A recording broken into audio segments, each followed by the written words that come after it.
ศาลเซินเจิ้นสั่งประหาร5หัวโปแก๊งโกกังปิดธุรกิจส่อโกงข้ามชาติมูลค่าเสียหายหลายกว่า20ตื้อหยวน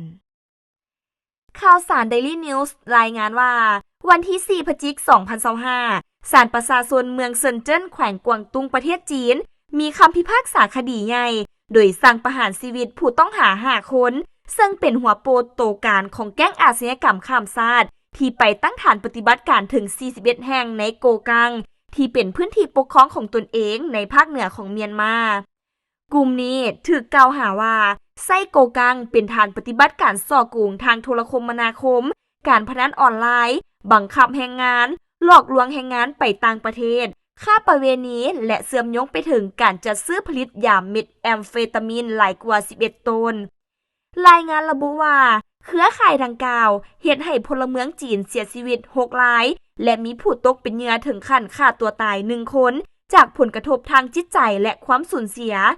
ขณะที่มีผู้บาดเจ็บและได้รับความเสียหายอีกจำนวนหลวงหลายเนื่องจากรูปแบบการหลอกลวงเป็นระบบใช้เทคนิคการตลาดออนไลน์ดึงดูดผู้ขอให้เข้าร่วมลงทุนหรือสมัครงานต่างประเทศรายได้ดีแต่แท้จริงคือการบังคับเฮ็ดเวียกผิดกฎหมาย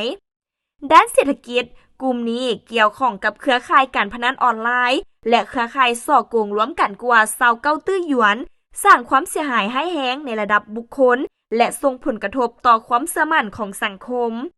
นอกจากโทษประหารชีวิตผู้ต้องหา5คนแล้วศาลยังตัดสินประหารชีวิตจำเลยอีก2คนแต่ให้รอลงอาญา2ปี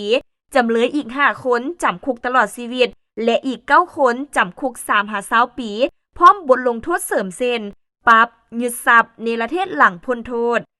คดีนี้ถือเป็นจุดหมายสำคัญของจีนในการกวาดล้างอาชญากรรมข้ามชาติบริเวณชายแดนเมียนมาจีน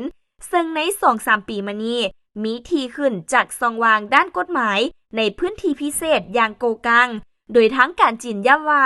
ถึงแม้ว่าการก่ออาชญากรรมจะเกิดขึ้นในต่างประเทศแต่หากเหยื่อเป็นพลเมืองจีนก็สามารถนำตัวกลับมาดำเนินคดีในจีนได้